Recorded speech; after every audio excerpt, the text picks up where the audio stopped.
Hi everyone, this is Terry again. This segment's on standards.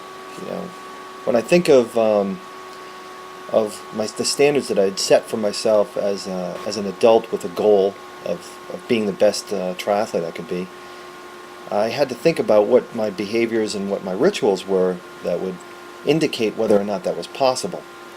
But even before that, what resonates from one's self-esteem, the way one feels about oneself, is the standard that they've set for themselves at that point in their life.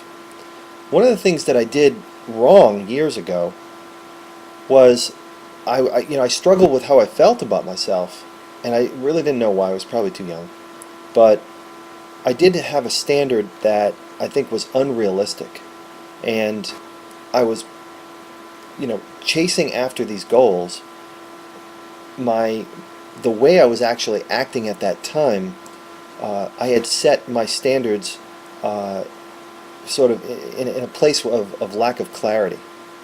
So I'm not going to use the term standards being high or low, but the standards have to mean something to you and they have to be right for you. The way you can often look at standards is when someone says you have low standards or high standards. And the way it works in leadership is you want one to set their own standards at a place that is achievable, that's a little bit beyond what's comfortable. I wouldn't say better, but I would say more rewarding, more process oriented, more purpose driven.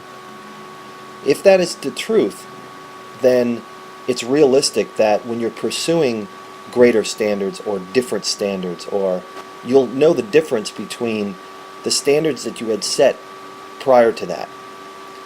I try to refrain from using the words higher or low or better than, but these are words that we commonly grasp onto. But realize that your standards matter.